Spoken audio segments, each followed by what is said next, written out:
Bonjour, ici René Hamel. Bienvenue à Pas sorti du bois. Si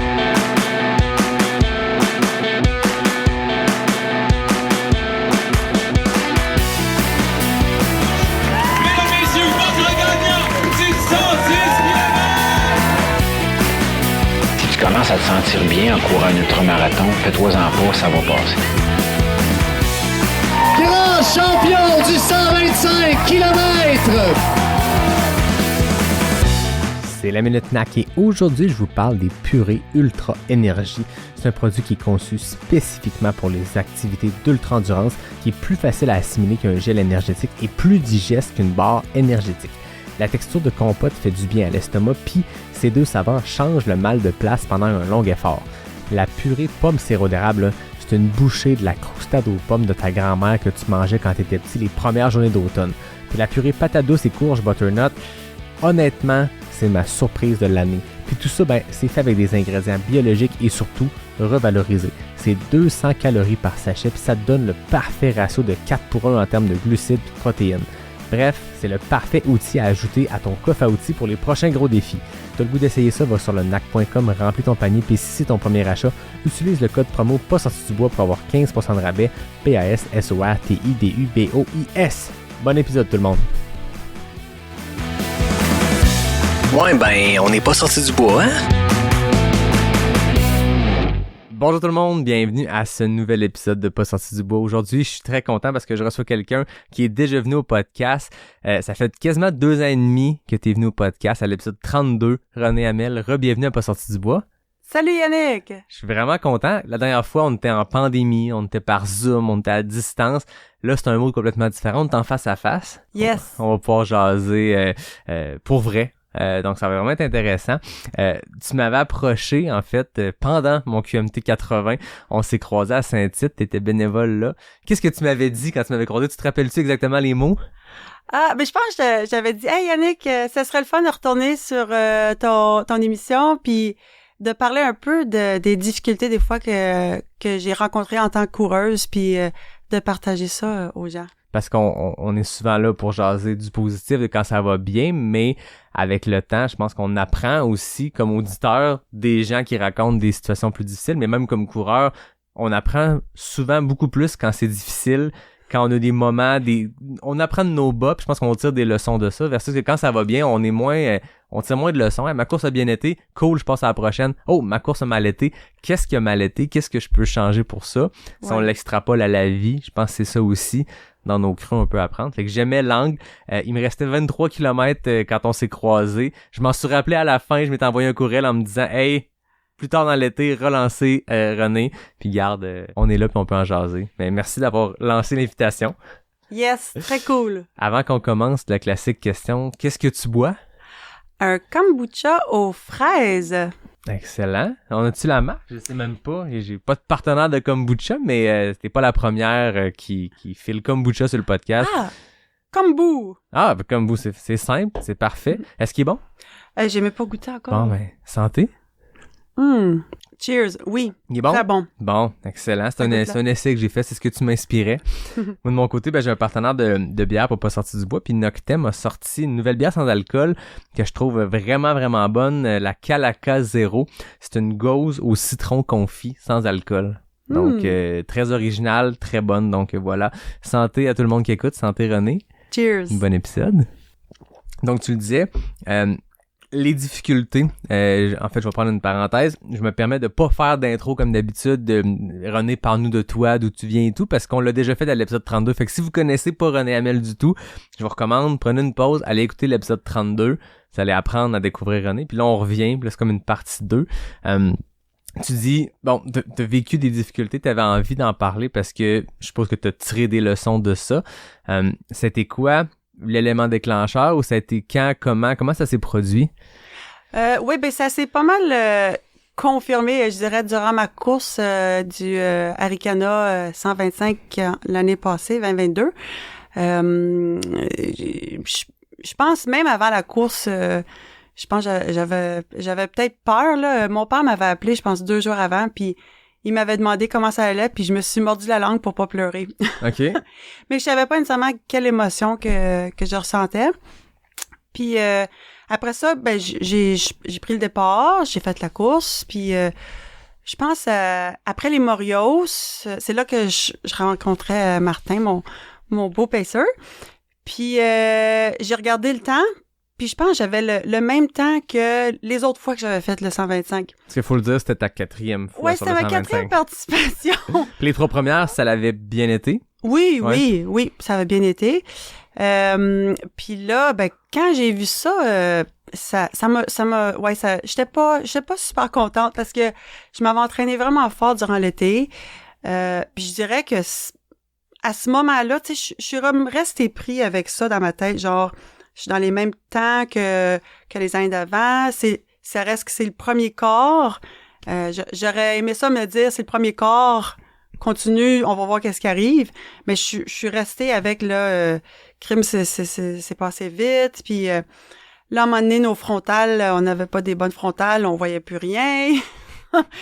Fait que j'ai eu de la misère de passer par-dessus ces choses-là. Puis qu'est-ce qui est dur, je pense, c'est que plus que tu fais quelque chose, plus que tu as de l'expérience, peut-être plus que tu as d'attente. Mm-hmm. Puis ça peut être quand même dangereux. Ouais, plutôt que l'inverse où on pourrait se dire, sans être de l'intérieur, mais de se dire, ah ben, c'est sa 4e fois Ricana, elle l'a fini 3 fois, elle sait comment ça fonctionne. Tu sais, des fois les gens se disent, ah ben, les gens qui ont plus d'expérience, à un moment donné, peu importe la difficulté que tu peux vivre dans ta course, t'es rendu que tu sais passer par-dessus. Puis c'est un sport où j'ai l'impression que c'est pas tant vrai. Que, comme tu dis, on peut se rajouter une pression ou des contraintes, puis il y a des nouvelles affaires qui peuvent mal aller. Là. Oui. Ouais. Surtout, ben, le mot pression. Mm-hmm. Ça, je pense que je m'en ai mis pas mal plus que je le pensais. OK. Puis tu sais, je voulais performer, mais ça reste que c'est tellement une longue course. Tu sais, souvent, je dis aux gens, voilà comme une expédition, une compétition. Mais moi, cette journée-là, c'est sûr que dans ma tête, c'était une compétition, puis je voulais pas le gagner, mais je voulais bien me placer, puis je voulais faire un temps. Fait que ça, je pense que c'est dangereux. Puis après, quelque chose comme ça, qu'est-ce que j'ai appris de ça, c'est que faut être plus flexible. Ouais. Tu sais, j'avais pas nécessairement des objectifs de chiffres en tête, mais d'être plus flexible puis de passer à autre chose. Fait que ça, c'était des petites, des apprentissages. Je veux pas dire des erreurs parce que au moment de la course, j'ai fait du mieux que j'ai pu. Ouais. Fait que ça s'est passé comme ça. C'était-tu la première fois que tu faisais une course comme ça, puis pendant la course, après le quart, puis on s'entend sur un ultra, le premier quart, souvent c'est pas que ça vaut pas grand-chose, mais on voit tellement de moments où des gens crash ou remontent une pente vraiment plus tard dans une course. Le premier quart, c'est souvent là c'est quasiment l'échauffement. C'est pas là qu'il faut nécessairement pousser. C'était la première fois que tu vivais ça. Aussitôt dans une course, t'étais déjà dans cette espèce de, j'ai l'impression, spirale de pensée négative. Oui. Ouais, puis au point que, tu sais, que là, je commençais à me dire, là, je vais arrêter, là. OK. C'est la première fois que je voulais arrêter une course. Puis là, j'en parlais pas à Martin. Puis là, à un moment donné, je lui ai dit, puis là, il m'a dit les bonnes choses. Ouais. Tu sais, puis là, j'y ai pensé. C'est la première fois que j'y pensais. Je me disais, mais là, tu peux pas faire ça. T'as aucune autre que genre, j'ai pas de... Puis c'est des bonnes raisons. J'ai pas de fun, puis ça me tente plus. C'est des raisons qui sont correctes pour arrêter. Mais je me disais, tu t'es entraîné fort. C'est surtout que t'as la chance. Ouais. J'ai les capacités de faire ça. Puis cracher là-dessus, ça, je trouve que ça aurait été un peu comme pas fair ou... Puis je pense que j'aurais peut-être eu de la misère. Comme, prendre la décision, au moment, ça filait correct. Ouais. Mais les jours d'après ou les semaines d'après, je suis pas sûre que j'aurais été bien avec ma décision. Ouais. Puis, fait que c'est ça. Là, à mi-chemin, j'ai vu mon amie Sonia, puis ça a sauvé ma vie parce qu'elle avait une vraie frontale. Là. OK. Une bonne frontale. Fait qu'elle me l'a prêté, puis je m'attendais pas à la voir. Fait que ça a tellement remonté mon moral. Puis là, j'ai mis en frontale, puis là, je me suis dit, OK, là, t'as décidé de le finir parce que t'es capable. Puis je me suis dit, organise-toi d'avoir un peu de fun. Ouais. Ça, c'était mon message qui m'a permis de finir. Puis puis je revenais, je pense, j'en parle souvent, mais j'en revenais beaucoup, beaucoup à ma respiration. OK. Puis écouter ma respiration, ça va me laisser savoir j'en suis où dans mon effort. Mm-hmm. Puis surtout, quand mon attention est portée sur ma respiration, elle n'est pas portée à « Ah, je suis en retard » ou il y a plein de filles en avant de moi ou « Oh my God, il m'en reste beaucoup » ou... Fait que chaque fois que je partais dans mes pensées, je me repognais puis je revenais à ma respiration puis je me concentrais à juste avancer. Fait que ça m'a permis de le finir. Puis c'est sûr que là, avec du recul, parce que là, après cette course-là, je me suis dit là, je veux plus faire de course. Okay. Puis je me suis dit là, j'ai besoin d'un break là. Ouais. Parce que j'étais un peu tannée. Puis là, avec du recul, cette année, j'ai réalisé que il y avait peut-être... Il y avait pas beaucoup de plaisir dans ma saison. Fait qu'il y a la course qui a été pas comme j'aurais souhaité. Puis c'était toute une accumulation. Écoute, j'ai peut-être pas toutes les réponses, mais c'est peut-être une accumulation que tout l'été, je me suis fait faire j'ai fait des entraînements qui étaient pas nécessairement le fun pour moi. Ouais. Mais ça, j'ai l'impression que à ton Arikana 125 en 2022, là, on le regarde micro sur comment la course s'est passée, mais en regardant la forêt derrière l'arbre, en prenant un pas de recul, j'ai l'impression que ça a comme été pas le point de départ. Ça a été le point de départ de ta réflexion, mais ça a été le point final d'une période, de ce que je comprends, qui était plus difficile, moins de plaisir, plus de pression. C'est arrivé tard, dans le sens où ça fait longtemps que tu fais ça fait longtemps que tu performes, que tu dois être satisfaite de tes chronos, de battre ce que tu as fait par le passé, d'avoir des bonnes positions, des podiums. Là, est-ce que tu es capable de voir qu'est-ce qui se faisait qu'en 2022, dans ton entraînement, t'as perdu ce côté plaisir-là? T'as-tu réussi à mettre le doigt sur qu'est-ce qui explique tout ça? Ben, moi, je pense que c'est que je suis arrivée à la course, puis tu sais, le fait que j'ai pleuré presque pleuré 2 jours avant la course, puis que j'avais peur, j'étais déjà pas...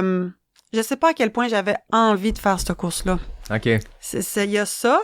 Puis tout l'été, je veux pas dire que j'ai pas eu de fun, parce que il y avait le club de trail du coureur nordique, ça, j'ai toujours du fun, mais les entraînements que je me suis imposés, ça, je suis pas sûre que ça a été payant. OK.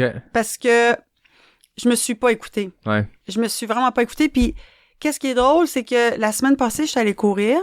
Puis là, en courant, je me suis dit, c'est quand la dernière fois que je me suis demandé, as-tu envie d'aller courir? Je pense que ça arrive presque, vraiment pas souvent ou jamais, j'aime pas dire jamais ou toujours, mais vraiment pas souvent que je me demande cette question-là, j'ai-tu envie d'aller courir?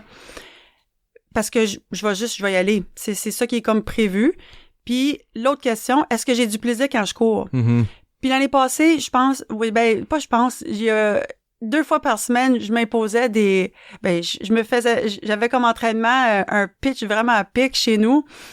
Puis j'allais le faire en intervalles, puis des intervalles courts, des intervalles longs sur l'asphalte, tu sais, c'était vraiment pas qu'est-ce que j'avais vraiment du plaisir à faire. Puis même avant d'aller faire ces entraînements-là, j'étais comme ouf, ouais, ça va être dur, mais ça va être payant, fait que fais-le, mais tu sais, j'avais pas de fun, fait que je pense que ça a beaucoup joué, fait qu'en allant faire ces entraînements-là, j'étais-tu à mon meilleur, ça me tentait pas, mais je le faisais parce que sur papier, je me disais, OK, ça c'est payant, fais du dénivelé, fais des intervalles, tu vas aller plus vite, puis mais tu sais, j'avais pas nécessairement la pêche là d'aller faire ça, fait que ça je pense ça a été quelque chose qui a pas aidé.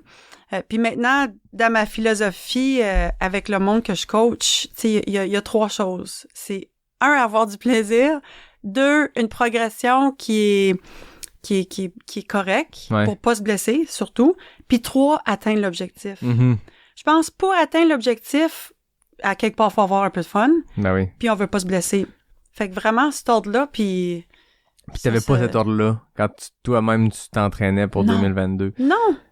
Puis tu t'es comme perdu dans je sais pas comment dire la préparation théorique de oui, il faut faire des intervalles, il faut faire tel type d'entraînement. T'es une coach dans la vie, tu coaches une dizaine, 40 d'athlètes, donc tu sais comment atteindre des objectifs. Tu le sais comme coureuse, tu le sais comme coach. Est-ce qu'il y avait un peu de cordonnier mal chaussé? Dans le sens où tu t'es imposé des choses que si t'es un athlète qui t'avait démontré des signes que toi t'avais peut-être dans le courant de l'été, toi comme coach, t'aurais pesé sur le break, t'aurais dit, hey, on se calme, bonhomme, on est là pour le plaisir, tu sais. C'est sûr. C'est sûr que le voir chez d'autres mondes, j'aurais vu ça. Sauf que, tu sais, je parlais pas de mes entraînements nécessairement comme pas le fun. Ouais. Mais quand je réfléchis un an après à comment je me sentais avant d'aller m'entraîner, j'avais pas de fun. Mais pis ça, c'est justement depuis ça, c'est là que j'ai comme ma petite philosophie, puis c'est quelque chose que je valide puis que je vérifie avec le monde que je suis. Fait que la course a été un point de départ d'une réflexion. Tu dis qu'après cette course-là, t'avais pas le goût de retourner courir, t'avais pas le goût de réinscrire à des courses. Comment s'est passée cette période-là où, je suppose, je te pose la question, mais t'es une coureuse depuis tellement d'années, y a-t-il une espèce de perte d'identité de dire là je suis qui si ça me tente plus de faire de la course, puis je suis qui si ça me tente plus de mettre des dossards? Ouais, ben dans le fond plus envie de faire de compétition, oui, mais aller courir j'avais quand même envie, puis vite j'ai embarqué dans les cours de ski, la saison de ski, fait que là j'ai réfléchi plus à grand chose. Mais c'est sûr que je pense, tu sais, le fait que j'avais peut-être perdu une identité, ben c'est là que tu vois aussi que tu peux t'associer à des performances. Fait que Arikana, pis ça j'aime vraiment pas ça là. Je veux pas m'associer à la performance, mais en même temps je veux faire partie de la game. Oui. C'est compétitive. Oui, puis c'est pas nécessairement une qualité, mais c'est ça qui me drive, qui me pousse. Fait que je pense après Arikana, j'ai eu une déception que j'étais pas dans le game ou dans la performance comme j'aurais souhaité. Parce que tes 3 Arikana précédents, on avait parlé à l'épisode 32, je le sais que des fois les positions, les temps, ça vaut ce que ça vaut d'une année à l'autre, mais t'avais quand même terminé 4e, 3e, 2e sur le 125, donc dans tous les cas, t'es dans le game, t'es sur des chronos qui sont rapides, t'es dans la compétition. Là, t'as une course qui est un peu différente, fait que ça s'est mis à jouer un peu sur ce petit côté-là compétitif aussi de toi. Ouais. Puis, mettons que t'étais la coach de René Hamel, puis froidement, tu te détaches de toi. Si t'avais eu une athlète qui t'était arrivée en disant hey, ça a pas de sens, je me reconnais, ça a pas bien été, je suis plus dans le game, tu répondrais quoi aujourd'hui? Ah, c'est une bonne question. Ben après, je pense que je décortiquerais aussi, puis je dirais, ben c'est quoi être dans le game? Ouais. C'est quoi être dans le game? Puis c'est de voir, puis c'est sûrement ça que je me suis posé aussi, c'est quoi qui est le plus important? Mm-hmm. Tu sais, que tu finisses sur un podium ou que tu cours pendant encore 20 ans, 30 ans, que tu aies du fun, que tu aies d'autres choses dans ta vie qui existent aussi, là. Ouais. Fait que je pense que, c'est sûr que j'aurais peut-être pas le même discours qu'envers moi-même. Mm-hmm. Bon, on a tendance à être dur avec soi-même. Oui, c'est sûr. Puis je trouve ça drôle comment que qu'est-ce que je vais suggérer ou apporter aux autres, tu sais, je vais peut-être pas me l'apporter à moi-même. Ouais. Mais c'est quelque chose que j'observe ou que j'essaie d'être consciente, là. Mais un exemple que je donne aux gens des fois, c'est si ça tente pas d'aller t'entraîner dans la semaine, nous, en tant que coureurs, on est souvent vraiment motivés, on y va pareil. Ouais. Oh oui. Puis c'est correct. Après, tu sais, qu'est-ce que je vais dire aux gens, c'est si ça se répète 2 fois, 3 fois dans la semaine, ben à un moment donné, là, respecte cette envie-là. Mm-hmm. C'est que ça soit ton mental ou ton physique, notre corps nous envoie quelque chose de genre, je veux un break. Ouais. Et je veux pas y aller. Puis je trouve que c'est vraiment intéressant puis important de le respecter parce qu'après, on est soit plus reposé physiquement ou mentalement, puis l'envie, elle va juste être plus grande. Se recréer. C'est ça. C'est ça, tu sais, on parle souvent d'off-season, puis on est l'automne, puis c'est certain que des fois, de prendre un petit pas de côté. Toi, je sais que tu fais beaucoup de ski de fond, il y en a que c'est d'autres sports, mais ce petit pas de côté-là dans un autre sport, ou cette pause-là qu'on peut s'imposer, ou juste une pause de se faire des séances d'intervalle parce que nos objectifs arrivent. Là, des fois, nos objectifs sont dans 6 mois. Ça peut être bien de laisser l'envie revenir, puis de juste faire des fun runs aussi, puis on est vraiment dans la période en ce moment où j'ai l'impression que les gens peuvent se permettre ça, puis devraient se permettre ça. Oui, puis ça prend ça, je pense, à chaque année. courir sans montre, faire des parcours à l'envers ou puis vraiment y aller au ressenti. Mm-hmm. Tu sais, si ça te tente, OK, si ça te tente pas, tu y vas pas. Puis quelque chose de porter attention que j'essaie de faire quand on dit il faut. Hein? Oui. Il faut que j'aille courir. Ah, il faut que j'aille faire mon entraînement, il faut que je me couche tôt, il faut ci, il faut ça. Puis il faut, c'est pas j'ai envie. Puis cette année, je m'avais donné comme objectif, je me disais cette année là, je veux aller courir et non, je vais m'entraîner. Ouais. Parce que pour moi, c'est deux choses différentes. M'entraîner, c'est avec des objectifs spécifiques. Puis je vais courir, c'est très large. Oui. Ça pas, en fait, compte, c'est pas ça que j'ai fait cet été, mais c'est de porter attention un peu des fois à comment qu'on parle de la course. Ouais, parce qu'au-delà du contenu de la séance lui-même, c'est juste dans l'état d'esprit que tu te crées en te disant je m'en vais courir, je m'en vais jouer dans le bois. Moi, je dis souvent ça quand je parle de ma blonde. Je m'en vais jouer dans le bois. Elle sait que ça veut dire aller courir dans le bois. Puis ça se peut que j'ai un programme parce que j'ai un coach. Puis aujourd'hui, je vais aller faire mes intervalles. Je vais aller me gâter. Je vais les faire dans la forêt. Mais j'essaie de m'imposer ça tu sais, on s'en va jouer dans le bois. Ouais. Si l'entraînement va pas comme on veut, c'est pas grave. Je m'en allais jouer dans le bois. Je m'en allais courir. Juste ça. le plaisir de courir. Puis après ça, ben, c'est sûr que si on veut atteindre des objectifs, il y a une rigueur à avoir. Il y a des entraînements à s'imposer. Mais c'est ça, des fois c'est juste une question d'état d'esprit de comment on le met dans notre horaire ou comment on en jase, comment on en parle. Là. Ouais. Souvent, j'ai l'impression que... En fait, je revenais, j'aimais ce que tu disais tantôt par rapport à faut que j'aille courir, puis j'ai l'impression que des fois, une fois dans une semaine, ça peut arriver que faut que j'y aille, regarde, là, j'ai un entraînement, puis il me tente pas tant que ça, mais des fois, c'est l'entraînement lui-même, tu te dis, OK, ça va être payant la séance d'intervalle, mais aujourd'hui, je le file pas, regarde, je me donne un petit coup, je tire sur le plaster, puis une fois qu'après 2 minutes de course, t'es content de l'avoir fait, ça, c'est correct, je pense. Mais quand c'est trop une tâche, puis quand, même au retour de ton entraînement, t'es comme, ça a été rough, hein, c'est un mauvais moment à passer, on peut se poser des questions. Ça veut pas dire que la course est finie puis on va désespérer sur Marketplace. C'est plus de se dire, OK, qu'est-ce qui fait que c'est pas juste un petit, ça me tente pas, ça va faire mal cet entraînement-là, puis une fois que c'est fait, t'es content puis t'es endorphines dans le piton. Faut que tu te poses la question si vraiment ça te tente pas, puis pas que tu le regrettes, mais tu te dis, ça a été un mauvais moment à passer, j'ai pas eu de plaisir. Je pense que c'est un bon indicateur de se poser des questions, puis c'est correct de le faire. Ah oui. Oui. Est-ce que j'ai du plaisir? Ouais. Puis sinon, après, ben comme tu as dit, c'est souvent ça qui arrive après qu'on part courir. Ça passe après 2 minutes puis on est content. Puis souvent, qu'est-ce que je vais dire aux gens? C'est, ajuste-le. Coupe tes intervalles en 2 ou déplace-les d'une journée ou fais-en moins. Puis joue avec ça. Ouais. Joue avec ça. Puis pour être dans un plaisir quand tu cours. Mm-hmm. Tu disais, 2022, pendant que j'étais dedans, je m'en rendais moins compte, mais avec du recul, j'ai réalisé tout ce qui se passait dans cette année-là. Maintenant, un an et demi plus tard, tu regardes cette saison-là, tu regardes cette année-là, c'est quoi ce que t'en retires? Les leçons que t'as appris? C'est vraiment d'avoir du plaisir. Juste le plaisir. Ouais, plus avoir du plaisir, puis de peut-être lâcher prise là. Ouais. Moi j'essaie beaucoup de j'essaie de lâcher prise sur plein de choses là, mais lâcher prise que c'est peut-être pas comme on veut ou puis d'être plus en plaisir sans s'imposer trop d'affaires, puis laisser plus de place à d'autres choses. Ouais. Fait que là, t'as tiré ces leçons-là, je comprends, dans le courant de l'hiver par rapport à la saison 2022. Ouais. Comment t'as approché 2023 en tentant ce nouveau mindset-là ou en tentant de pas répéter les mêmes erreurs, entre guillemets? Ouais, c'est ça. Là, cette année, je me suis inscrite j'ai fait le Ultra Trail Monte Rosa.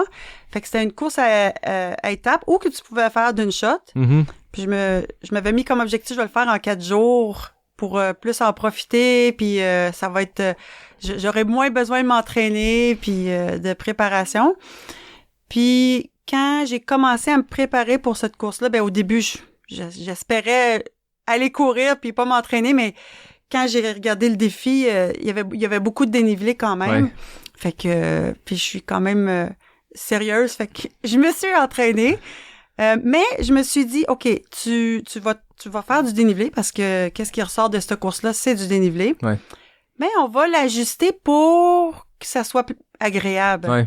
Fait que je suis pas allée faire mon pitch. Ouais. Je suis pas allée faire mon pitch à pic. J'ai pas fait d'intervalle de chronomètre de montre. Ouais. Tu sais, fait que je fais du dénivelé, puis ça, j'aime ça, faire ça, monter, descendre, Stoneham, j'aime ça. Puis après, ben, quand je faisais mon dénivelé, je le faisais pour que ça soit agréable. Fait que des fois, il y a des journées que ça me tentait de pousser. Fait que là, je faisais de l'intensité sans nécessairement que ça soit chronométré. Mm-hmm.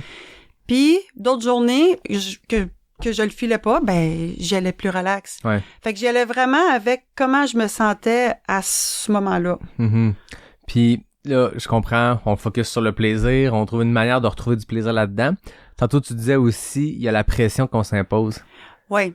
Parce que je comprends que revoir sa méthode d'entraînement et tout, oui, il y a du mental, il y a du mindset, comment qu'on revoit les choses, mais après ça, tu planifies tes courses. Je vais pas me faire d'intervalle en côte. Tu sais, t'es capable de factuellement, théoriquement du moins, adapter ton entraînement selon les leçons que tu as tirées. Ça, c'est une chose. Mais la pression, on se la crée nous-mêmes, c'est 100% dans notre tête. Est-ce que tu as vu un changement dans la pression que tu te mettais? Est-ce que tu as mis des choses en place pour pas t'en mettre de la pression, justement? Oui, bonne question. J'ai pas... Dans le fond, je me suis mis moins de tâches. Fait que plus d'intervalles chronométrés. Ouais. L'année d'avant, je faisais 30 minutes de musculation 5 fois semaine.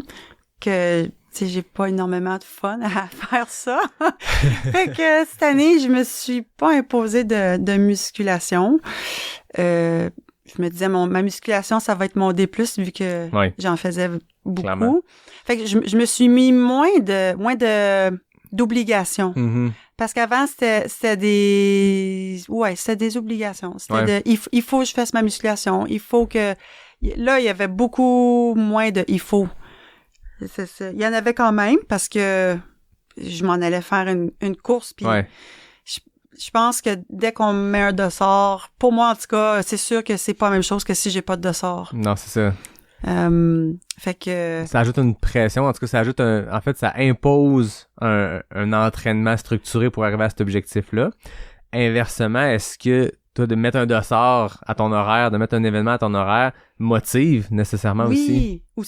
C'est comme pas un couteau à double tranchant, mais je veux dire, de le mettre au calendrier, de te dire, OK, le 2 septembre, je pars pour la Suisse faire cette course-là. Ouais. Ça motive 6 mois plus tôt, 5 mois plus tôt, 4 mois plus tôt, là. Ouais, exactement. OK.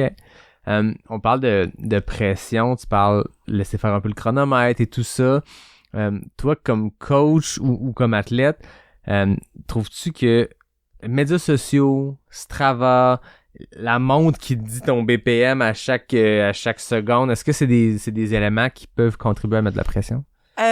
Oui. Oui, puis c'est quelque chose que j'aime un peu moins, là. Strava, je suis pas dessus. Je pense que Strava, ça peut être intéressant pour découvrir des nouveaux parcours. Ouais. Après ça, Strava, ça peut être dangereux peut-être quand tu commences à te comparer. Mm-hmm. Mais tu sais, c'est drôle, une fois, j'avais fait, chez nous, j'ai comme une boucle, un 19 km. Puis j'avais fait un bon temps pour moi. Puis j'étais vraiment contente. Puis après, j'ai vu quelqu'un d'autre, je pense, sur Facebook, qui avait fait un 21 km plus vite que mon temps à 19 km. Fait que tu sais, j'ai eu la pensée, c'est pas si hot que ça. Fait que de là, que quand on est sur les réseaux sociaux, Strava, Facebook, Instagram, toutes ces choses-là, c'est là qu'on a des comparaisons. Puis ça c'est peut-être, ça peut être positif comme ça peut être négatif. J'aime pas trop les réseaux sociaux parce que on va mettre qu'est-ce qu'on a fait de bon. Ouais. Puis pas qu'est-ce qu'on a fait moins bon. Puis c'est les choses qui sont peut-être les performances qui sont moins bonnes qui sont probablement les plus intéressantes parce que c'est là qu'on apprend beaucoup de choses puis qu'on vit des difficultés.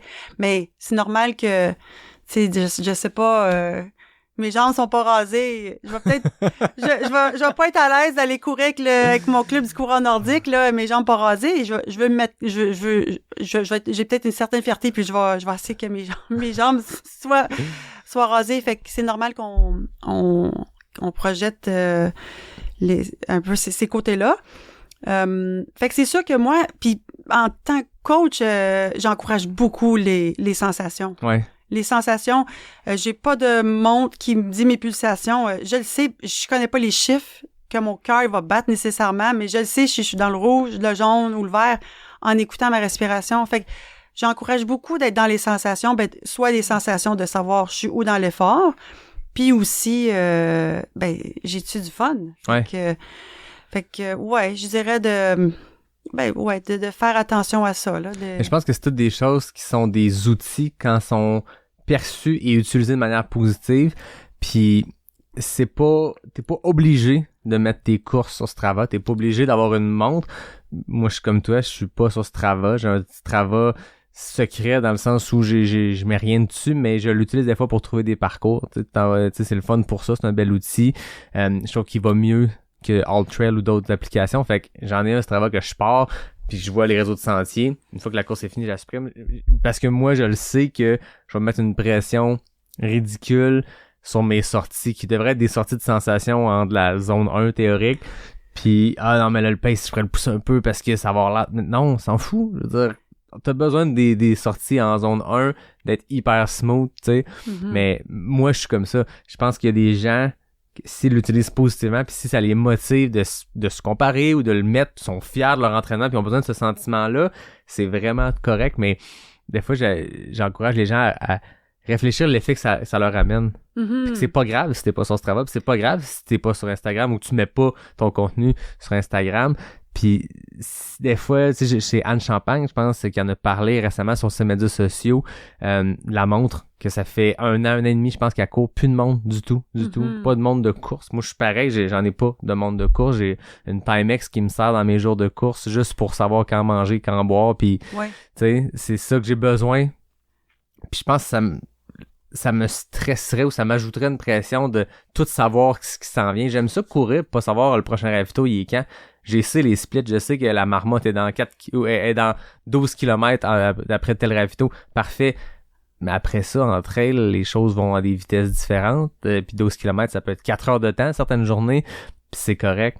Fait que moi, c'est ça que j'ai imposé. Puis je dis pas que c'est ma façon qui est la meilleure, pas du tout. Mais j'invite quand même les gens des fois à se questionner sur la pression directe ou indirecte que ça peut leur causer. Puis c'est correct de laisser tomber ces choses-là. Parce que des fois, cette pression-là va amener à en faire un peu plus, arrondir le chiffre parce que c'est bon d'avoir 160 kilos cette semaine plutôt que 152, je dis n'importe quoi. Arrondir, ça te fait plaisir, oui, mais si tu te mets la pression pour avoir l'air de blabla, tout ça, c'est du négatif, puis ça peut mener à une réalisation comme tu as pu faire toi à l'automne de l'année passée, là. Mm-hmm. Oui, puis c'est fou comment que disons tout se passe bien, puis là tout d'un coup on voit des chiffres, soit des kilomètres ou des vitesses de temps, puis que là ça nous throws us off, ça nous débalance. Ouais. Parce que tu sais, ça reste que on aime courir, puis après ça, on aime courir, de revenir à la base. Ouais. J'aime courir, puis là gars, cours pour que t'aimes ça. Ouais. C'est ça que j'essaie de me dire à ma course en Suisse. Là, je dis là, t'as fait un voyage, là. T'as pris l'avion pour aller faire une course. Le but, c'est de le finir puis avoir un minimum ou un maximum de plaisir. Ouais. Fait que c'est de rester dans des bonnes sensations.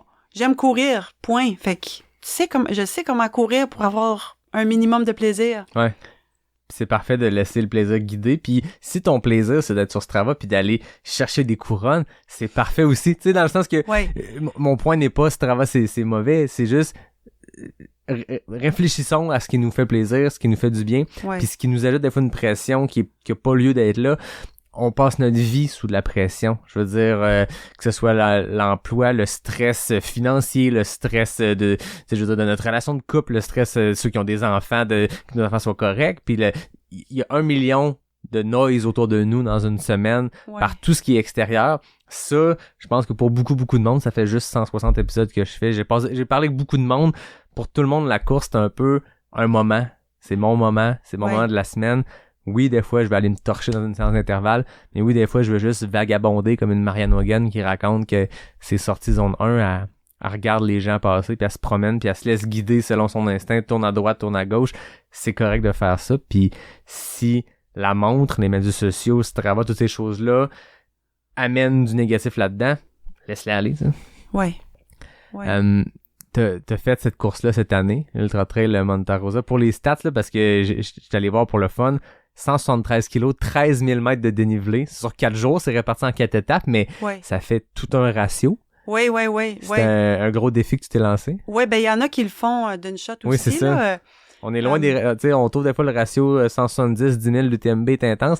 Là, il y a un petit 3000 mètres de dénivelé de plus. Oui. Ah non, c'est un beau terrain de jeu. Je pense que c'est plus... Oui, ben de qu'est-ce qu'il dit, c'est plus dur que l'UTMB, puis c'est plus beau aussi. Là, j'ai pas fait l'UTMB, fait que je peux pas comparer. Mais c'est vraiment un bel événement, une belle course. Il y a ben tu peux le faire le 173 dans une shot ou en 4 jours comme j'ai fait. Il y avait un 100 km, un 60 puis un 23 km. Mm-hmm. Puis comment cette course-là est venue sur ton radar? Ah ben j'en ai parlé, j'avais écrit à un ami, une connaissance de course, Hans, un gars de la Norvège que j'avais rencontré au Chili, puis lui c'est ça sa vie là, il fait des compétitions. Okay. Il connaît ça, puis là j'ai demandé c'est quoi la plus belle course. Puis il m'a dit ça là, j'étais allée voir, puis j'ai capoté, puis en plus c'est Lizzie Hawker qui l'organise. Elle c'est une femme très cool qui vit au Népal, qui a fait de l'UTMB, qui a été dans la compétition, très humble, beaucoup dans la méditation, Vipassana. Fait que je me suis dit là c'est tout fit pour que j'aille faire cette course-là. Puis justement la proposition de le faire en 4 jours, je me dis ça j'avais comme eu l'idée que ça va être facile là. Ou je me suis dit 4 jours, tu sais, ça va être comme un genre de beau tout inclus, puis c'est un peu ça, c'est comme un tout inclus. T'as un beau forfait, t'as 3 nuits d'hébergement en hôtel. On a été 1 nuit en Suisse, 2 nuits en Italie, puis c'est ça, c'est une boucle. Les paysages sont incroyables. On a traversé le pont le plus long. On a marché sur un glacier, puis ça prenait les micro-spikes. Ah oui. On est monté dans les nuages. Puis il y a pas trop de monde. Puis justement, ça je trouve ça vraiment le fun. On n'était pas 2000 sur la ligne de départ. Fait que j'ai souvent couru tout seul. Puis ça, c'est quelque chose que j'ai beaucoup apprécié.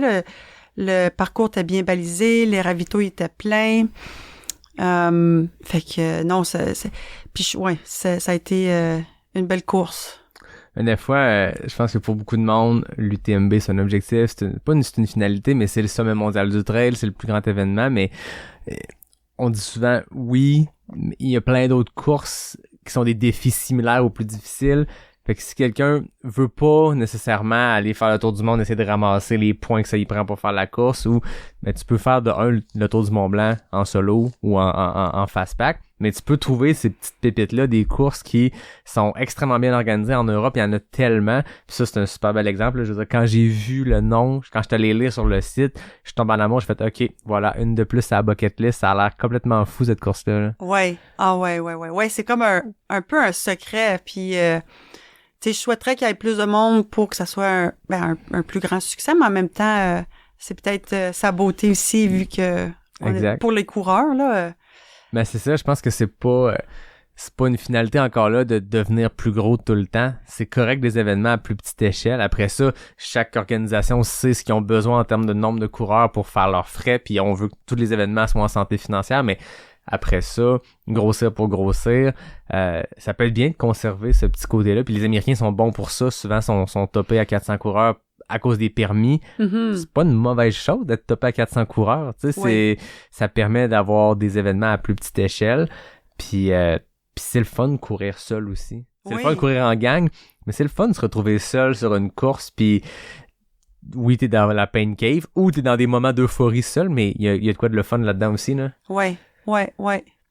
Sur ces 4 jours-là, t'as-tu un souvenir d'un moment précis qui est un highlight pour toi, quelque chose qui s'est passé de spécial?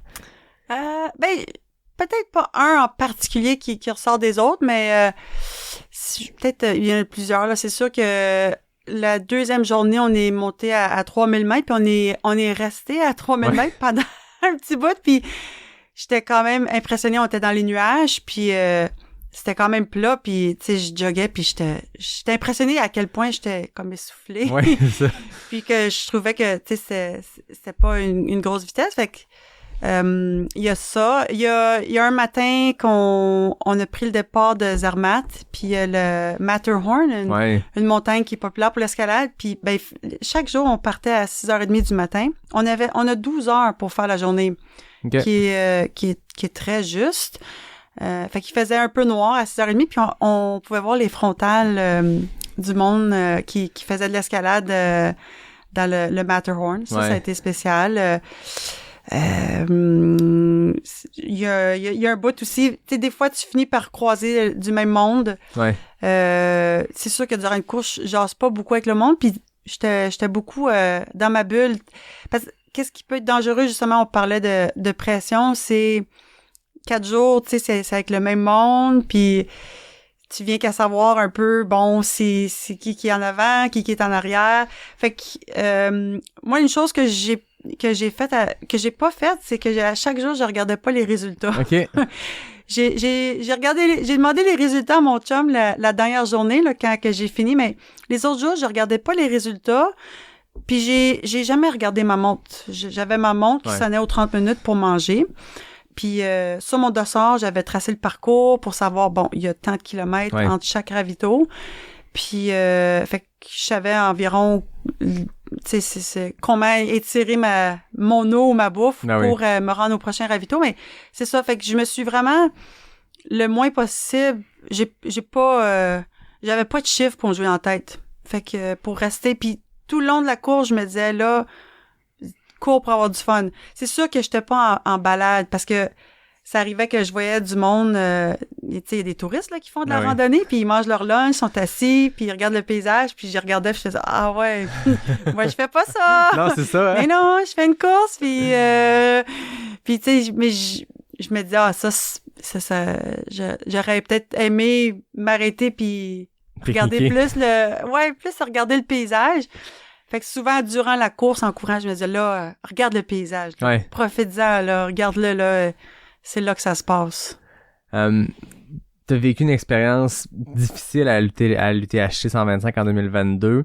T'as eu des réflexions, t'as tiré des leçons de ça, t'as adapté un peu ton entraînement, t'as adapté ton approche du sport pour que ça soit vraiment focusé sur le plaisir. Est-ce que cette course-là, maintenant avec un peu de recul, ça a été la cerise sur le Sunday? Est-ce que tu as réussi à l'objectif de focuser sur le plaisir? Oui. Ouais. Oui. L'objectif, oui. J'ai focusé sur le plaisir. Oui. Puis j'avais pas la pression que je me suis mis comme l'année d'avant.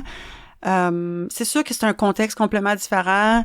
Je suis pas chez nous, fait que je connais personne. Ça je trouve ça le fun parce que tu peux moins te comparer.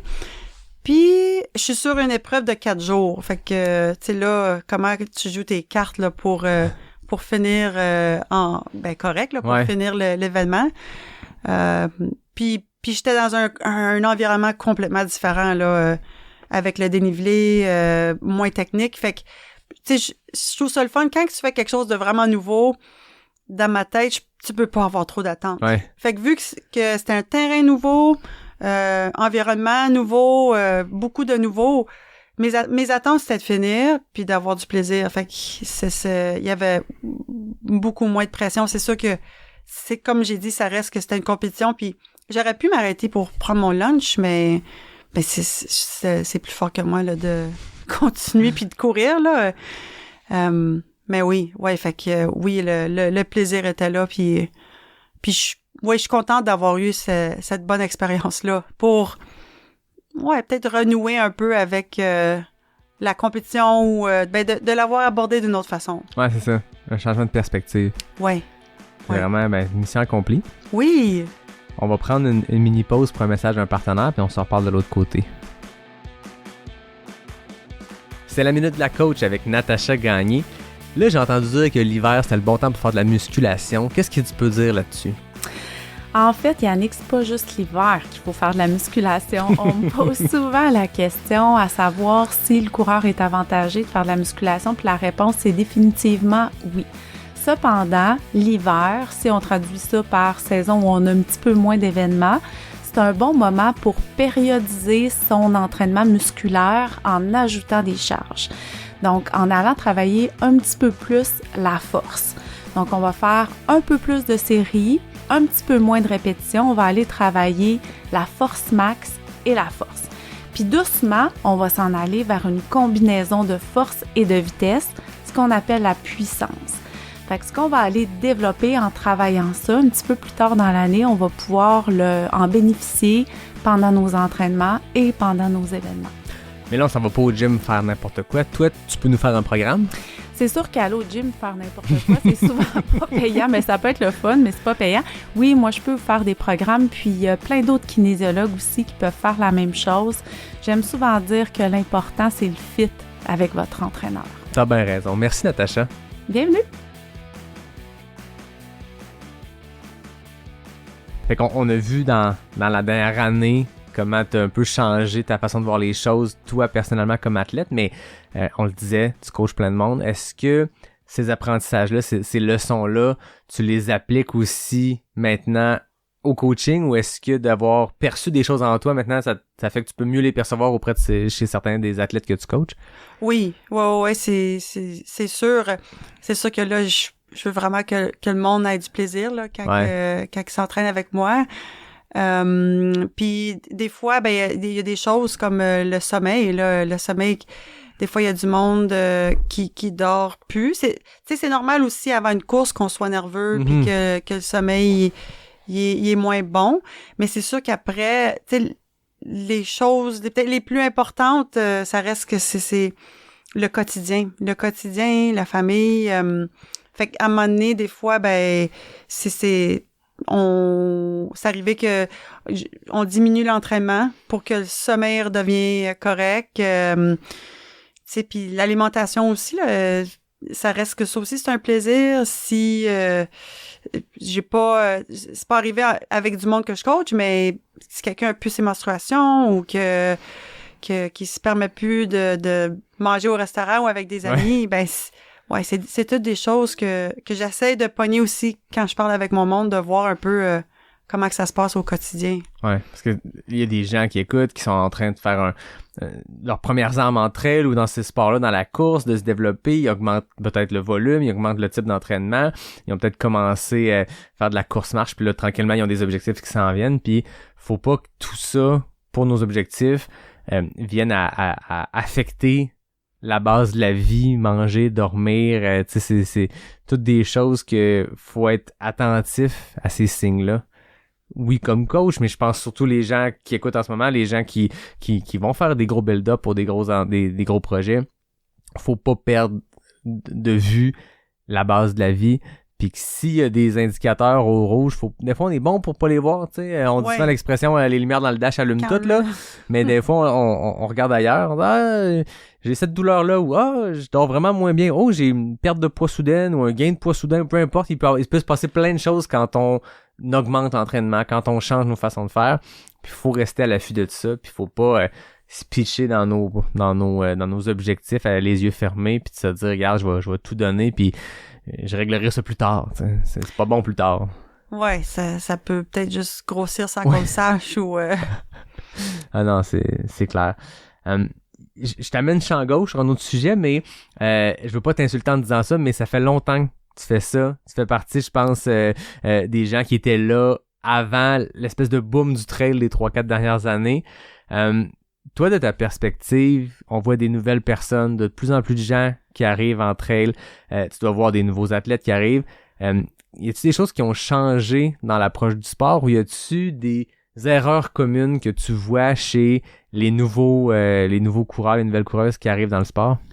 Ouais, oui, qu'est-ce que je dirais que je vois des fois? J'ai beaucoup des gens, sont pas mal tous très motivés. Ouais. Je pense qu'on est tous beaucoup motivés, puis on prend ça à cœur, puis au sérieux. Puis des fois, les gens, ils ont peut-être de la misère à peut-être sauter un entraînement.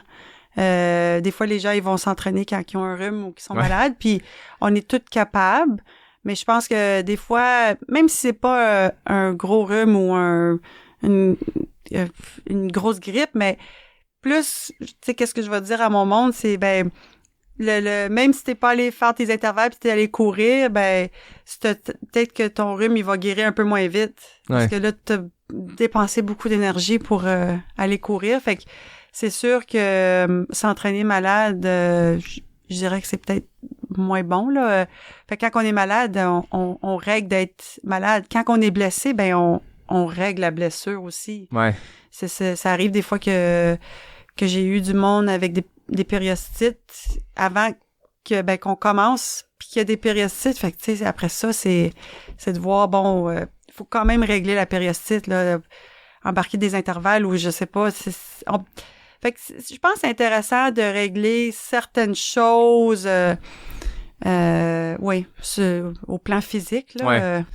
Non, c'est sûr que c'est des signes qu'il faut suivre, puis l'entraînement à tout prix. Ma question initiale avait comme on dirait qu'elle pitchait dans deux directions. T'as répondu à une, l'autre. Le sport se développe, le sport grossit en popularité. On voit de plus en plus de monde qui se met au trail. Ça devient cool, le trail, alors qu'avant, c'était un sport quasiment, je sais pas comment dire, dans l'ombre de tout le reste. Là, il y a plein de positifs qui viennent avec ça, mais est-ce que toi, tu vois ça d'un bon œil, cette explosion de popularité-là? Ah, ben, tant mieux, numéro 1, les gens, ils bougent. Ouais. Ça, je pense, c'est vraiment intéressant. Peut-être une chose que j'ai... Ben, c'est mon opinion, mais à l'époque, c'est peut-être pas si longtemps, mais l'année, là, il y avait une année que il y avait Florent Bouguin puis Jeff Gosselin qui avait fait le 65 km à Ricana. Puis à cette époque-là, c'était comme la plus longue distance à Ricana. Puis je me rappelle, là, j'étais comme, oh my God, 65 km, c'est malade. Mm-hmm. Je me disais, c'est tellement long. Puis je pense à cette époque-là, cette distance-là, c'était considéré long. Puis aujourd'hui, j'ai l'impression que c'est peut-être considéré moins long ou des fois, je vais entendre des commentaires, je fais juste le 21 ou le 10. Puis je trouve... On met peut-être beaucoup d'importance sur les longues distances. Ouais. Puis moi, personnellement, je pense que je trouverais ça plus difficile de faire un 50 km à bloc. Ouais. Ou en tout cas, essayer à bloc, je pense pas que c'est possible, mais que peut-être faire un 100 km plus relax. Fait que il y a ça. Puis aussi, c'est ça, c'est beaucoup la mode de genre, je veux faire une plus longue distance. C'est ça que je vois. Puis c'est correct. Après, ben c'est de voir que ça coûte quoi pour aller chercher cette distance-là. Comment ça coûte quoi à ma santé, ça coûte quoi à mon plan de mental, ma famille, mon entourage. Fait que tu sais, là, disons que l'année prochaine, personnellement, je souhaiterais pas je souhaite puis je pense pas m'inscrire à un ultra. Pour faire des plus petites sorties puis avoir plus de temps à mettre dans mes autres paniers qui entourent ma vie. Fait que, en tout cas, c'est par rapport à qu'est-ce que je vois. C'est vrai qu'il y a une espèce d'attrait, ou en tout cas, on met sur un piédestal, on dirait la plus longue distance, on va célébrer, puis on va couvrir un peu plus les longues distances dans différents événements, puis ça a un impact sur les gens, sur la perception du sport, puis sur le fait que, OK, ouais, mais trail, c'est le fun, mais le trail, c'est la longue distance, puis c'est correct les distances d'entrée, mais après ça, il faut progresser, mais pas nécessairement. Tu peux progresser à l'intérieur de la même distance, puis c'est de quoi que j'essaie de répéter aussi quand j'ai l'occasion ici, puis c'est bon pour les gens de l'entendre que la longue distance, c'est pas une fin en soi, puis c'est pas le seul objectif en soi, puis chacun trouve c'est quoi sa distance idéale. Puis il y a des gens, c'est vrai, qui leur distance idéale, puis ça dans quoi ils sont bien, c'est du 200 miles, puis c'est d'aller faire un enchaînement de courses aux États-Unis de ces distances-là, puis c'est beau de loin, puis de les voir aller. Mais après ça, il y a du monde qui vont être pleinement heureux, puis pleinement comblés, puis ils vont sentir qu'ils repoussent leurs limites à l'intérieur de un 10 km trail, un 25 km, puis c'est parfaitement légitime, c'est parfaitement correct, pis faut pas se dire que je fais le comité 25 parce que l'an prochain je vais faire le 50. Ouais, mais t'as-tu du fun sur ton 25? C'est une distance qui te plaît? Veux-tu mettre les efforts pour allonger? Pour quelle raison t'allonges? Parce que moi le premier, je sens que j'ai une prédisposition pour être plus à l'aise puis avoir plus de fun dans du long. Donc je me suis dirigé vers ça. Il y a du monde que c'est complètement l'opposé. Fait qu'inscrivez-vous pas à un 100 kg parce que tout le monde fait des 100, donc je veux en faire un moi aussi. Inscris-toi parce que tu te dis, j'ai le goût d'aller explorer cette facette-là de moi, puis je verrai si j'aime ça. Ouais, puis aussi, une chose en parlant avec mon père puis son épouse après Arikana, c'est que en parlant, j'ai réalisé que j'avais beaucoup dit m'améliorer puis performer. Mm-hmm. Puis j'ai-tu besoin de m'améliorer? Ouais. J'ai-tu besoin de performer? Puis tu sais, fait que des fois, quand on choisit des objectifs est-ce que de repousser mes limites, est-ce que j'ai besoin de repousser mes limites? Ouais. Puis si oui, pourquoi? Ou pas pourquoi, mais juste est-ce que j'ai envie de repousser mes limites? Ouais, puis des fois, on entend aussi, faut dépasser ses limites, repousser ses limites. Les deux, il y a une mini différence grammaticale, ou en tout cas pas tant grammaticale, mais de signification, de définition. Repousser, effectivement, c'est pas nécessaire, mais repousser, c'est à l'intérieur de ta limite. Dépasser, c'est-tu nécessaire? Si tu sens de vouloir dépasser, ta limite bouge dans le temps aussi, tu sais. Ta limite, peut-être, toi, un temps, c'était le 125, puis t'aimais ça, aller au bout de ça, puis te rendre là. Puis à un moment donné, tu peux te dire quelques années plus tard, hey, ma limite cette année, ça va être un 50, mais je vais le gonner parce que je vais essayer d'être dans un effort différent. Mais c'est ça, surpasser, dépasser, c'est pas nécessairement une bonne chose. Tu sais, on peut l'amener ailleurs, cette limite-là, mais faut faire attention. Parce que je le disais la semaine passée avec Yannick Bernard, je le disais dans d'autres épisodes, on est une communauté de gens intenses, avec tout le positif que ça vient avec des projets à droite à gauche qui nous font rêver, des gens qui font des affaires qui ont pas de sens, ça vient avec une intensité, les gens s'y mettent, puis ils mettent tout leur cœur, puis leur âme, puis c'est parfait, les gens s'impliquent, une fin de semaine du bénévolat, la semaine d'après je cours, l'autre semaine je fais telle affaire, tout ça est beau, mais c'est une communauté de gens intenses, parce que je pense que quand tu te mets à pratiquer ce sport-là, faut que tu aies un petit quelque chose en toi qui a cette intensité-là. Mais faut faire attention. C'est l'intensité à tout prix de se pitcher dans tout, de trop faire de courses, de trop vouloir surpasser. Tu sais, il y a comme une belle limite à trouver à travers tout ça. Puis, faut pas hésiter à faire les choses dans le bon ordre.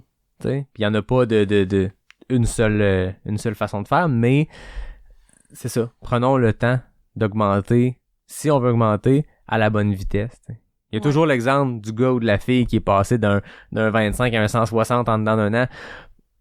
Mais c'est rare que ça fonctionne. C'est rare que les résultats sont optimaux. Puis c'est rare que c'est sain, la façon de le faire. T'sais. Mm-hmm. Ouais. Toi, est-ce que des fois, est-ce que tu as à calmer les ardeurs ou cette intensité-là des gens en tant que coach? Tu veux pas être la personne qui est toujours en train de tirer sa laisse. En même temps, tu as une expérience puis les gens t'engagent parce qu'ils veulent un encadrement. Ouais, ben c'est sûr que je donne mon opinion, puis qu'est-ce que je vois des fois, c'est des gros calendriers là, des grosses années de course, puis fait que j'avais vu avec une fille l'année passée qu'elle avait trouvé qu'elle avait une grosse saison, puis cette année encore, mais tu sais après c'est la façon que je vais l'aborder, c'est tu regardes le calendrier puis ça veut dire OK là, tu sais c'est pas juste la course, c'est qu'est-ce que tu fais une semaine avant la course.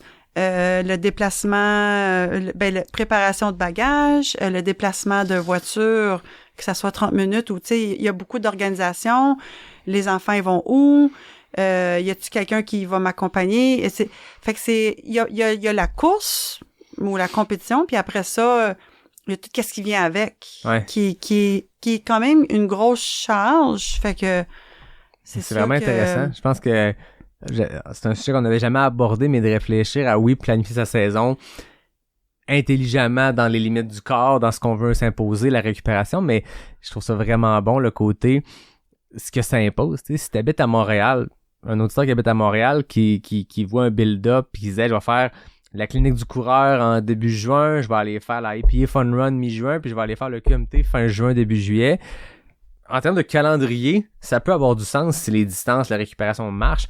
Mais si t'as à faire 3 heures de route aller-retour, 1 heure de route aller-retour, 4 heures de route aller-retour, c'est plus la même affaire. Ouais. L'impact physique, la récupération n'est pas la même. Ouais. Si t'enchaînes Nutritel Chic-Choc, Arikana, puis Forillon, puis t'habites dans l'ouest de la province, c'est quasiment 100 heures de route aller-retour tout ça ensemble. C'est ça. C'est plus juste les épreuves elles-mêmes. Là. Ouais, puis c'est beaucoup d'énergie, tout ce qui vient avec. Ouais. Puis après aussi. Mais surtout, quand t'es raqué, faire 10 heures de char, là. Ouais.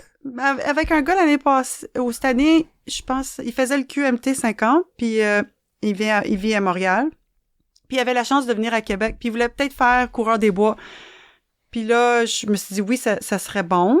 Mais je dis, si tu viens une fois à Québec, c'est sûr que je trouve que ce serait plus intéressant que tu ailles faire, si ça te dérange pas de refaire le parcours, mais faire de la reconnaissance de parcours. Que tu ailles voir un peu c'est quoi la messe Toshibo, c'est quoi le montée de Mont-Sainte-Anne. Fait que faire de la reconnaissance de parcours, je trouve que ça, c'est vraiment payant. Dépendant si ça te dérange pas de voir le parcours avant, mais d'avoir des repères, là, ça, je trouve que c'est vraiment intéressant. Puis faire de la reconnaissance de parcours, ben là, tu la fais un peu quand tu veux.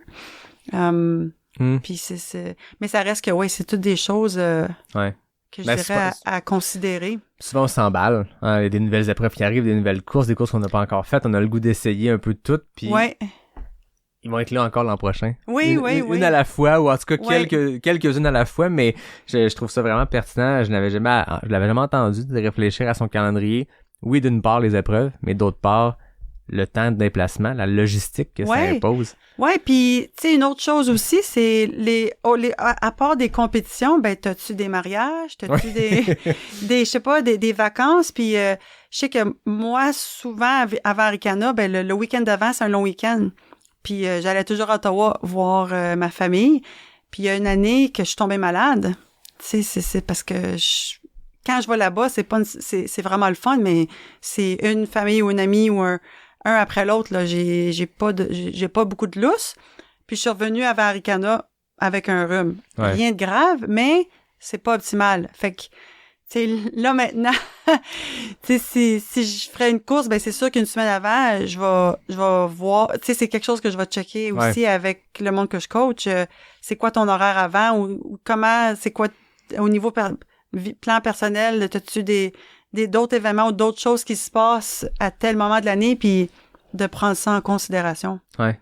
Ben, c'est super pertinent. Je pense qu'on est pile dans le moment de l'année où, bien qu'il faut s'inscrire vite à certaines courses, puis il y a du monde que ça fait déjà 3 mois, 4 mois qui ont leur dossard pour 2024, ça reste que c'est souvent à l'automne qu'on se pose la question, bon, qu'est-ce que ça me tente de faire l'an prochain en termes de projets, de courses, d'événements, peu importe, mais ça tombe à point, ce que t'amènes. Je trouve ça super pertinent. Fait que, écoutez-vous, mais planifier en sachant tout ce qui se passe autour, puis c'est pas juste la course elle-même le jour J, c'est tout ce qui va en dehors. Ouais. Tout ce qui est autour plutôt. Ouais. C'est super pertinent. Écoute, René, c'était vraiment intéressant d'explorer ces sujets-là, puis à travers toi, ton année ou les leçons que tu as pu tirer, je pense qu'on peut tous apprendre de ça. Puis il y a plein de beaux apprentissages à faire, puis je suis sûr que ça l'a fait écho chez beaucoup de monde que tu partages ça. Cool! D'habitude, moi, je termine avec les questions éclairnac. Tu as déjà participé, 10 questions, on y va rapidement. Quand je reçois un invité pour la 2e fois, on change le mood, on y va pas avec le chrono, hein. On disait tantôt, pas de chrono, t'as fait ta course en Suisse, pas de chrono. Mais les questions ouvertes NAC qu'on fait en fin d'épisode pour la 2e passage, il y a pas de chrono, c'est des questions ouvertes, puis tu réponds, puis tu prends le temps que tu veux. Cool. Est-ce que t'es prête? Yes. C'est quoi tes espadrilles préférés? Mes Salomon Sense Pro. OK. C'est quoi ton repas d'avant-course? Crème... ben souvent, c'est du tofu avec du riz. Ah, c'est bon. Il y a tout ce qu'il faut là-dedans pour supporter. Ouais. C'est quoi ton repas d'après-course? Ce qu'on me donne. ce qu'il y a là. Ouais. La prochaine question, bon, là, je vois ton Audi de exact, t'es une athlète exact, mais c'est les questions ouvertes NAC. Je pose la question, c'est quoi ton produit NAC préféré? La poudre verte. Lime? Ouais, avec des glucides. Ouais? Ouais. Tant qu'à être là, c'est quoi ton produit exact préféré? Tu sais, j'aime bien les gaufrettes après le sport ou durant ou à rien faire. Ouais, rien faire. C'est des bonnes barres de chocolat, puis les pâtes de fruits, c'est sûr que c'est facile, là, abricot. Okay. Abricot. Intéressant. Tu peux compléter la phrase « Je ne pars jamais courir sans... » Mes espadrilles. Oh, très fort. Ça va mieux. C'est quoi ta montagne préférée? Au Québec? Comme tu veux. Ben, montagne... crime... Ben, j'habite à Stoneham. Ben, je dirais Mont-Sainte-Anne, mais c'est sûr que j'ai vu des belles montagnes en Suisse aussi. Oui, sûrement. Puis en Italie, mais en tout cas, bref. Mont-Sainte-Anne. Mont-Sainte-Anne. C'est un beau terrain de jeu. Oui. Ton sentier préféré?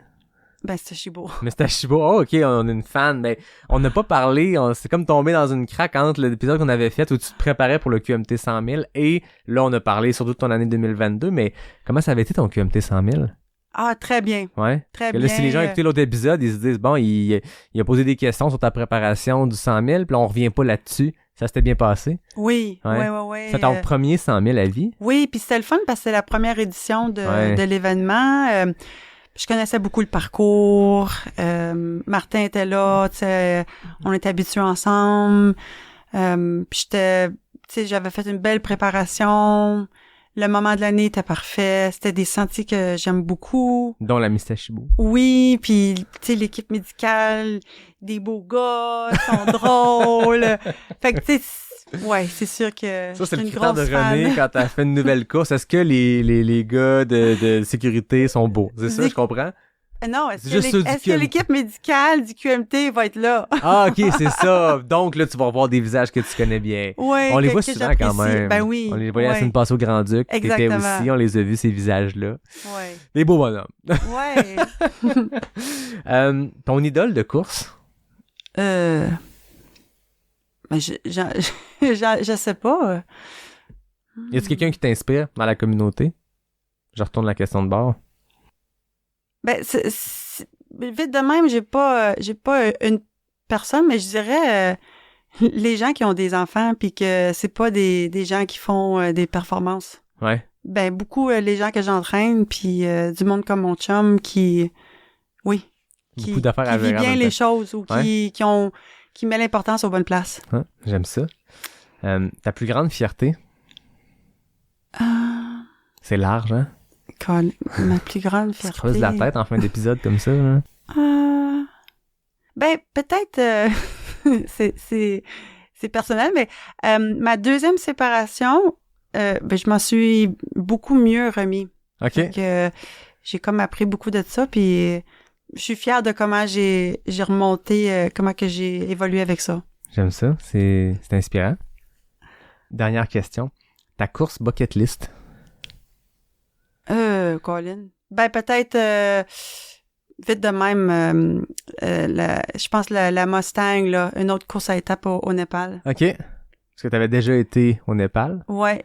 J'avais fait une course au Népal, mais ça, c'est comme une autre affaire de sur Ouais. 4-5 jours. Est-ce que la course que tu as faite en Suisse, c'était-tu ta première course à étapes? Oui, première course. T'as aimé l'expérience? Oui. Ouais. Ouais, c'est ça. Oui, mais en même temps, à refaire, je le ferais plus en sac à dos. OK. En sac à dos, sans dossard, puis à Pouvoir mon manger rythme, ton parce- pique-nique. Pardon? Pouvoir manger ton pique-nique puis observer les vues. Exactement, ouais. Sans que ça soit une compétition.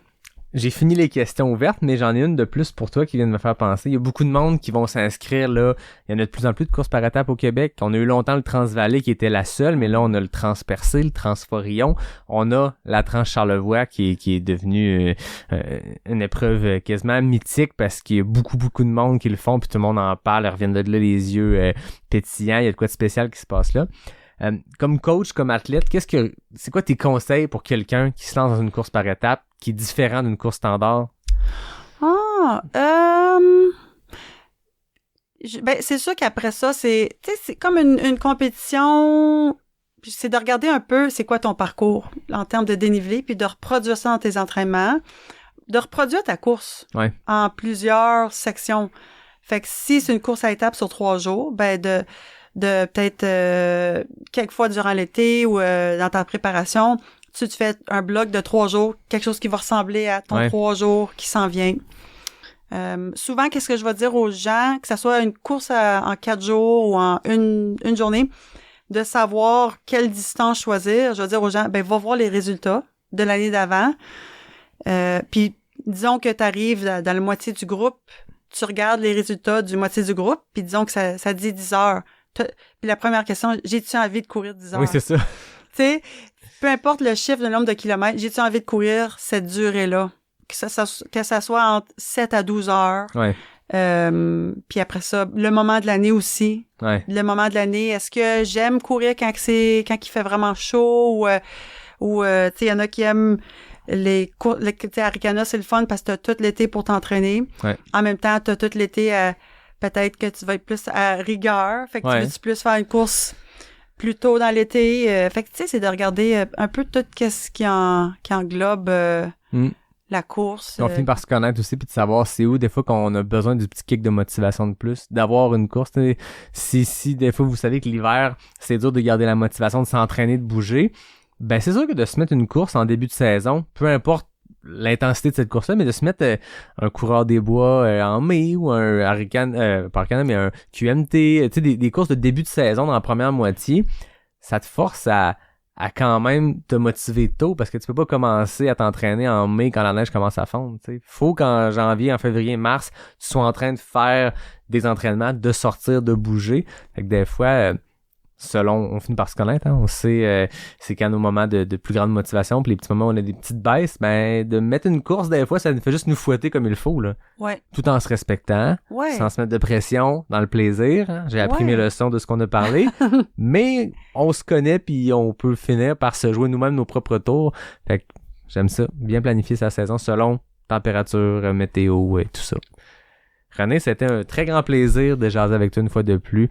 Il y a beaucoup de choses à absorber de tout ce que tu as dit, mais je suis certain que l'épisode va résonner auprès des gens. Merci de ton temps. Hey, merci pour l'invitation. Ça a été un grand plaisir. Comme d'habitude, je termine en remerciant David Hébert pour le design graphique du podcast. Je remercie Fred Desroches pour le thème musical. Je remercie la belle gang de NAC qui est le partenaire officiel du podcast. Je remercie Noctem, ma bière sans alcool, t'es excellente. Ton kombucha, il était bon? Excellent aussi. Bon, on remercie aussi Kombu. On les salue, on les remercie pas, mais on les salue. Puis je vous dis à tout le monde à la semaine prochaine pour le prochain épisode de Pas sorti du bois, le podcast 100% Trail.